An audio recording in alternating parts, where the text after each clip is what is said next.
그런데 사고 당시 현장을 조사했던 담당 경찰은 법정에서 시트가 부서져 있었고 그리고 시트가 옆으로 움직였다고 증언했습니다.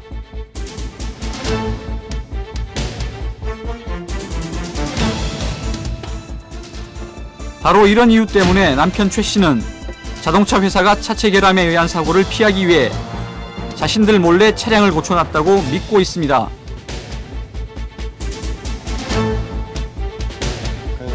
내용 자체를 부정을 하는 거죠. 부정을.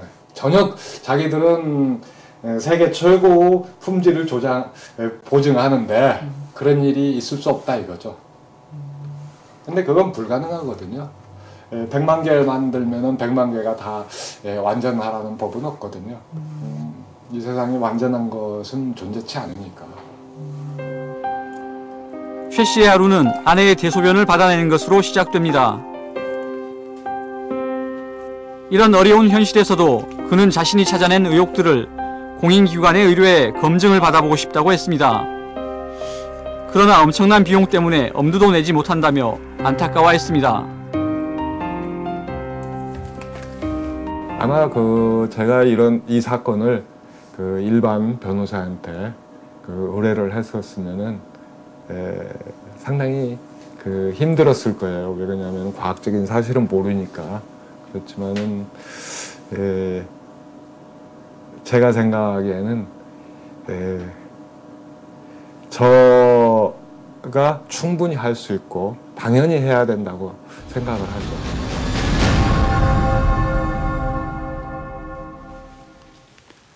아내의 결백을 밝히기 위한 남편의 노력은 참으로 많은 것을 찾아냈습니다. 그러나 비용이 엄청나 이를 입증하기 위한 시도조차 못하고 있습니다. 최 씨 남편은 사고 직후 누군가 차량 운전석에 손을 댔다고 주장을 하는데 정말 미스테리군요.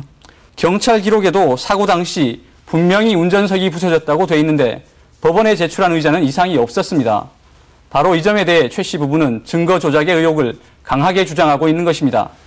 그렇다면 처음에 사고가 나서 차를 보관했던 업체에서는 뭐라고 하던가요? 네, 당시 업체 주인과 여러 차례 연락을 했지만 통화할 수 없었습니다.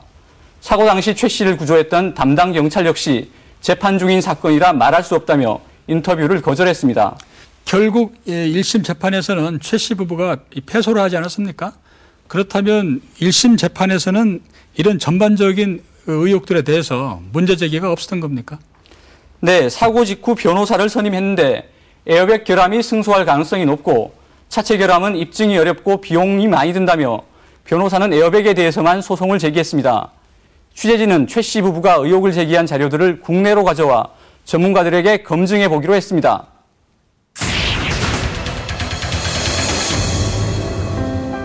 최현 씨는 5번 목뼈를 다쳐 전신마비가 됐습니다. 그녀는 악착같이 재활훈련을 하며 남편의 손을 덜어주기 위해 애를 씁니다.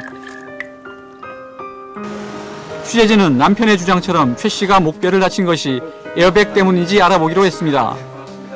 서울에 있는 한 척추 전문 병원입니다. 5번 목뼈는 목뼈 중에도 움직임이 많아 교통사고를 당했을 경우 다치기 쉬운 부위라고 합니다. 그러나 전문의는 교통사고에서 목뼈를 다치는 경우는 일반적으로 에어백보다는 다른 요인이 더 많다고 합니다.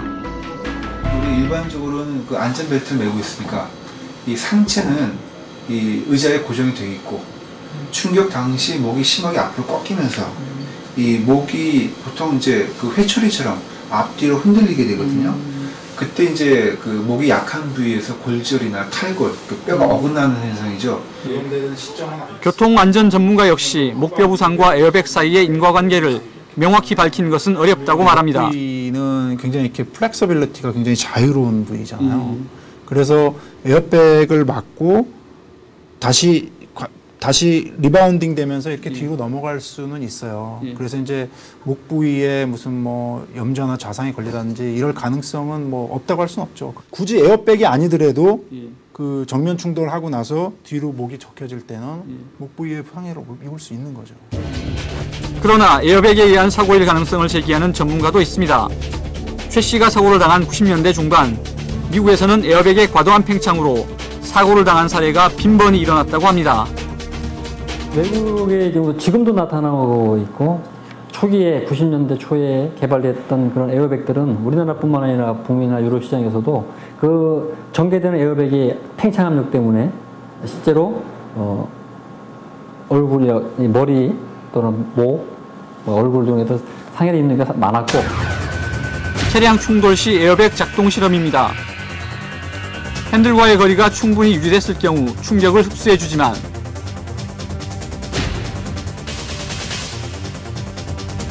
핸들과의 거리가 가까울 경우 머리에 충격을 줄 수 있습니다.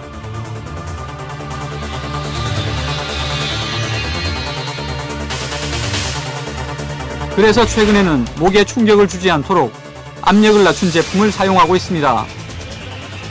초기에 만들어진 에어백은 팽창압이 상해를 입을 만큼의 압력을 갖고 있기 때문에 그거를 압력을 낮춰서 압력이 낮은 딥파워드 에어백으로 만들어졌고 그것이 현재로 국내의 경우에는 다 본 전 차량에 대해서 장착이 되고 있고 특히 미국 시장의 경우는 그거보다 한 단계 높은 투스테이지 에어백으로 가고 있다.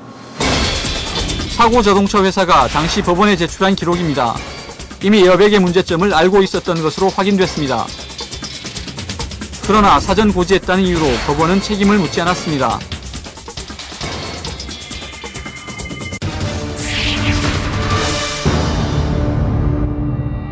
최 씨 남편의 주장처럼 스트럿 로드는 떨어져 있었던 것일까?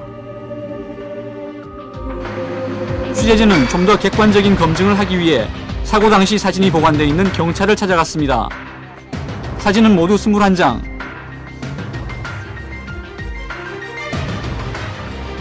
CD에 저장된 사진들은 모두 경찰이 보관하고 있는 원본과 동일하다고 했습니다.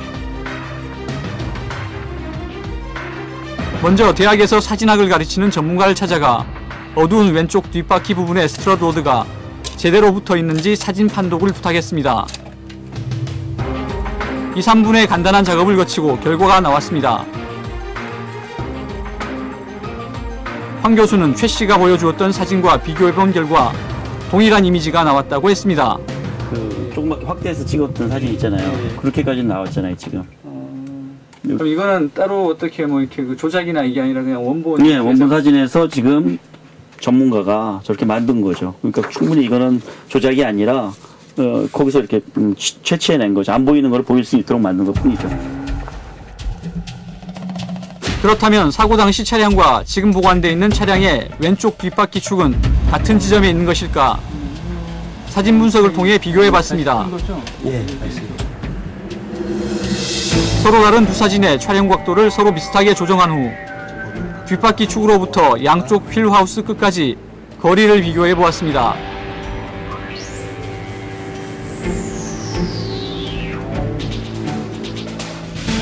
사진 전문가는 최 씨의 주장이 더 설득력 있다고 말했습니다.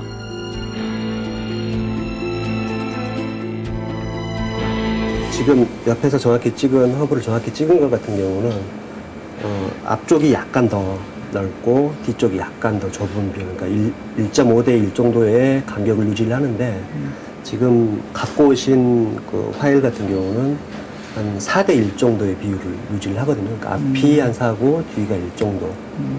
그러다 보니까 그게 아마 약간 뒤로 밀린 것 같다는 생각이 제가 보기엔 들거든요.